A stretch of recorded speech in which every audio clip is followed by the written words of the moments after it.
This is the age of marriage. This is the age of serious relationships, the age of career advancement, the age of child nurturing or childbearing. Friends are going to be showing you shege, like shege pro max. Welcome back to my channel, guys. It's your girl Prince of Wales, and of course you saw the title and decided to click on it. You're welcome. This is where you should be. Today we're talking about the topic how to reinvent and fall back in love with yourself in your 30s. This is very, very achievable. I am making this video because of course I've been in a very tight space for a little while. This is 30 and I've been having to ask myself a lot of questions, and I've been having to answer these questions all by myself. Of course, I feel this can't be me alone. There must be some other persons out there who have the same questions, who feel the same way, and I'm here today to tell you, you are not alone. The year 20s are such beautiful and amazing years. They're the years of trial and error. They're the years of gambling. They're the years you can afford to fall and rise up as many times as possible without having to worry too much, because of course you have enough time to get back on, and yet enough time to catch up with the missing pieces. Such beautiful and amazing years of agility, innocence, and audacity. This video is for people in their early 30s, mid 30s, and on the way to 40s. This is the year of responsibility.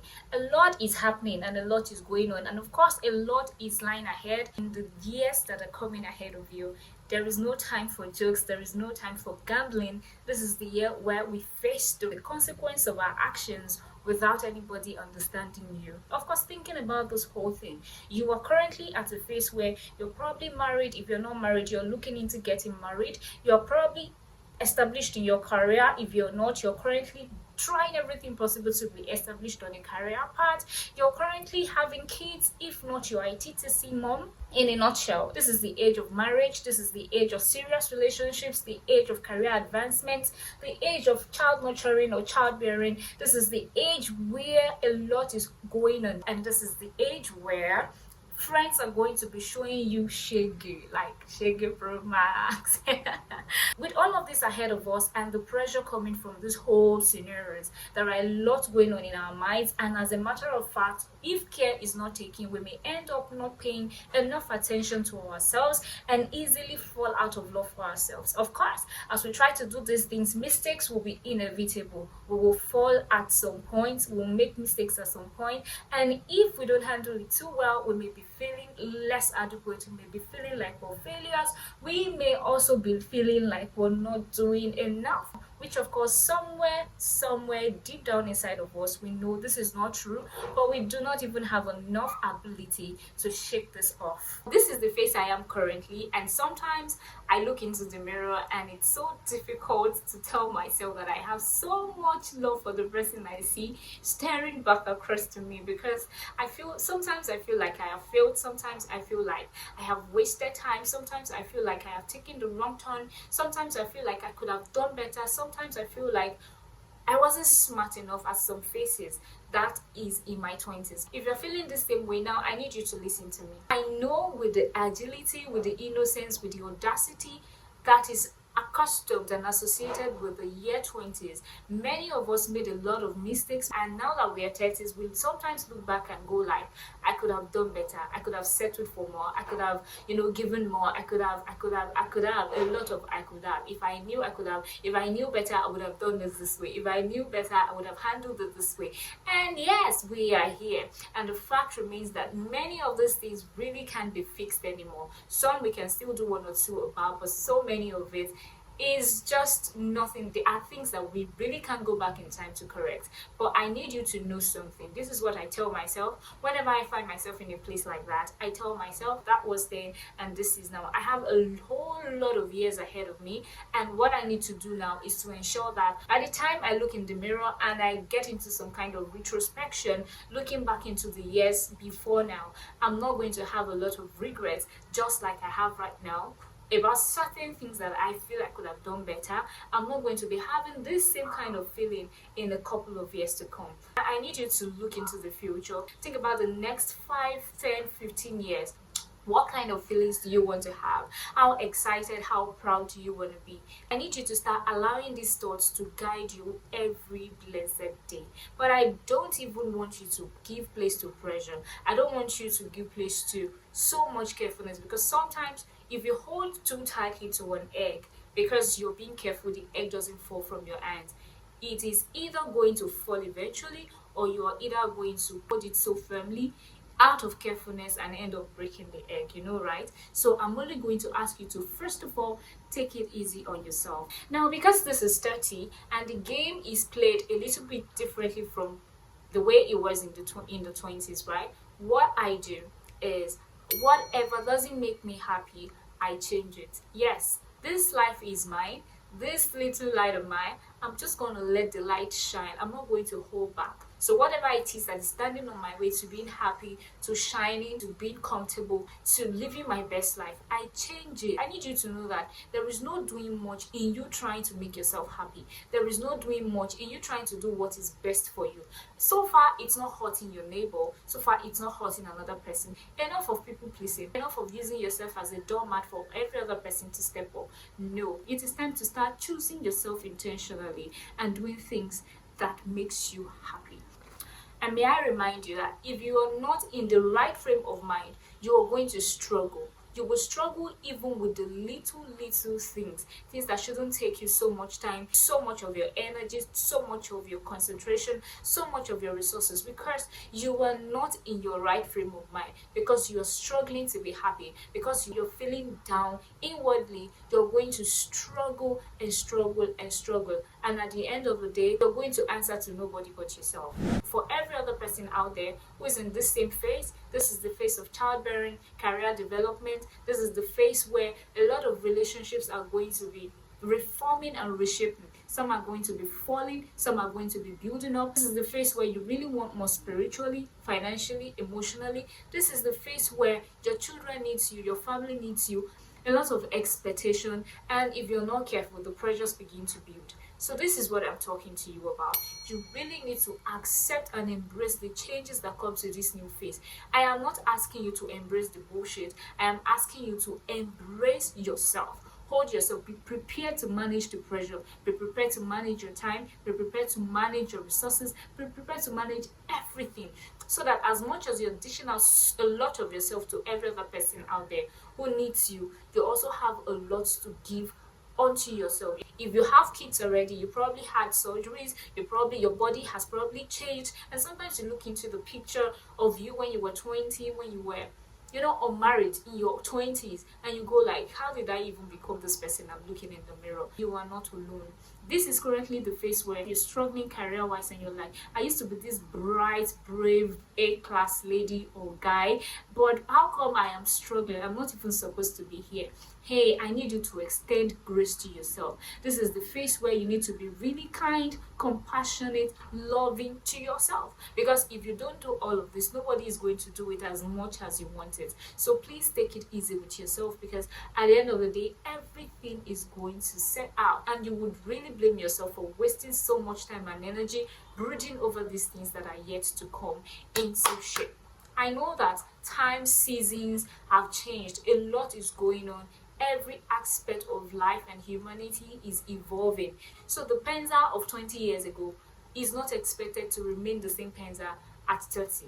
I am supposed to have evolved, changed, and been reconfigured a little. Because times and seasons change, society, humanity, even concepts, ideologies, a lot of things are changing. It would be so wrong of me to be that same person from 20 years ago. I'm going to be so archaic and odd. I'm going to be so different in my dressing, in my expression, in my thinking, in everything. So this is the phase of learning and relearning and unlearning. You have to do everything to see that you are matching up the pace. You have to do everything to see that you are acing it. You can't afford to be combining the yellow. You can't afford to be wearing the blue. This is not the time where your turkey and found yash wig. This is not the time to rock it. I'm not asking you to go beyond your means. I'm only saying that this is the phase where you want to put in more intentionality. This is the seasons where you have to bring on your flexibility energy. Most of the time I sit and I ask myself what next. I look at trends, I look at things happening around me, I look at evolving discussions and conversation, and I try to get myself up to it because I don't want to be caught already. I don't want to be caught slacking, using my old knowledge to tackle recent problems. I don't want to be caught unable to manage myself on things that should not even stress me a bit, because of course these tools are there to assist me with it. So as time is evolving, as times and seasons are evolving, I've also told myself, and I've also been trying everything possible to also evolve. If not, you gradually become a puppet, because you're going to be at the mercy of people that knows better than you do, constantly, over and over. Nobody is an island, but of course you need to be on top of your game on most of these things. Oh, now your kids need you, they bring assignments, they ask questions, and if you're not acing it, if you're not evolving and learning and trying to keep your head up there, you will find out that you'll become old school. How old are you? Before you know it, these children, they will call you names. You don't want to be that person. This is the phase where you want to have fresh dreams, where you want to think outside the box. This is the place, this is the age where you want to visit new places, you want to explore, and you don't want to get yourself boxed in any way, because these are little things that you can do to keep your flames burning and to keep your spirit alive, and that will keep you looking forward to something. Do you understand that feeling of something new is going to happen? It ignites a lot of life in you. So this is another way to reinvent and fall back in love with yourself. Another thing I have started doing is romanticizing my life. I told you the 20s is the year of agility. You can afford to jump from bus to bus, place to place, Okada to Okada. This is the time where you actually want to slow down a little bit. What's the point running and heading to nowhere? Slow down a little bit. Think, enjoy the moment. Don't be in haste to jump onto the next. It's going to do your heart, your soul, your spirit a lot of good, and of course your body. If you plan your life, you're not waking up in the morning looking for your keys, looking for your bag, looking for shoes, and yet you have other things and other people to attend to.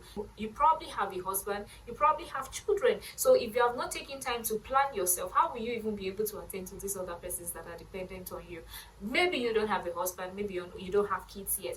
It is still going to do you a whole lot of good to have yourself well planned out. Take time, pick out your dresses, pick out your wig, pick out your shoes, pick out your bag. It's going to make your life a lot more less stressful. On your couch, light the candle, sip a drink, enjoy good beautiful music, or watch a movie. Don't be in haste onto the next thing.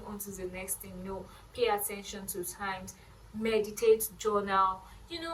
These are little things that will keep your spirit, soul, and body alive. These are little things that you can do that would even help you to know yourself better, acknowledge your strengths, know your weaknesses, that will call your attention to areas of your life that you really need to pay more attention to. But if you're the type that is always rushing onto the next, and onto the next, you will find out at the end of the day that you're running so much, but you're not making so much speed. Before you know it, you're 60, you're tired, you're lonely, your kids are gone, and you didn't even have time to enjoy what could have been the most beautiful part of your lifetime. So please calm down and enjoy every moment. If you've been watching my videos, I always say that I used to be a people pleaser. Yes, I used to place people's needs far above mine. I used to place people's comfort way ahead of mine, and that is so much different about me now. I no longer inconvenient myself to make another person happy. Of course, I'm not ruling out the place of empathy. It is godly, it is spiritual. In fact, it is required in my faith and in my belief. So of course I still do as much as I can, but always over and over, even when it's going to inconvenience me so badly. I believe that is godly, but it is not godly. The Bible says love your neighbor as yourself, not love your neighbor more than yourself. Honestly, I now say no. Before now, I would say yes to things that I know this thing is less. This is not mine. This thing is not for me. This thing is cheap. but I will still say yes just to make the person feel comfortable. It's a new season. I now say no. I don't waste my money anymore. I don't waste my effort. I don't waste my energy. I don't even settle for less anymore. I say no to cheap things, cheap opportunities, cheap assignments, cheap relationships, things that are less. If you're here, even relationship wise, if you're here, you are here. If you're not here, you're not here. There is no space for you standing in the middle in my life anymore. This is 30, and I am so loving myself now that if you're not loving me like I would love myself, if you're not loving me like I would love to love you back, I'm not managing. No, enough of you tolerating substandard, enough of you tolerating cheap treatment. You know, I always mention it that if you don't stand for something, you will fall for everything. And at the end of the day, you will keep falling and falling and falling for everything just to satisfy others or just to make people happy, only to realize very much later that you have wasted time and you have even missed out on better opportunities.